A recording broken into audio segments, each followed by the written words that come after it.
So guys, ngayong araw na magaganap yung skill test namin para makakuha ng SSW visa at para ma-extend pa kami ng 5 taon dito sa kumpanya namin at magandang benefits din pag naipasa namin yan kasi lalaki yung sahod namin at magkakaroon na rin kami ng summer at winter bonus. So mahigpit din na yung exam namin at iba yung magche-check, parang galing sa immigration o hindi ko alam.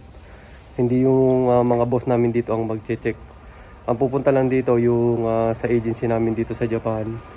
Yung boss namin kasama din at saka yung mga galing sa immigration yata no, sa munisipyo. So yung skill test namin na yun ay ang time limit niya is 1 hour at 45 minutes.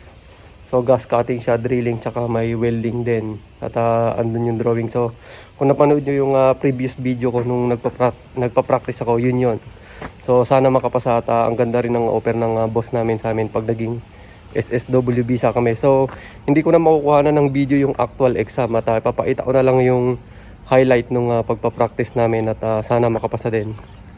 Sa dulo ng video na ito, sasabihin ko kung nakapasa kami o hindi. At hihintayin ko pa rin yung resulta nun pagkatapos.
So yun guys, kakatapos lang ng exam namin at na pumasa naman kami at napakagandang balita nun. Nagulat din ako sa resulta ng exam namin kasi natapos ko lang siya ng 37 minutes. Hindi ko akalain na ganun kabilis. Kaya pinagsabihan din kami nung nagpapa-exam na wag masyadong magmadali sa susunod kasi mahaba naman yung time. Pero okay naman at least yun, nakapasa na nga. So yun guys, sobrang nakakatuwa din.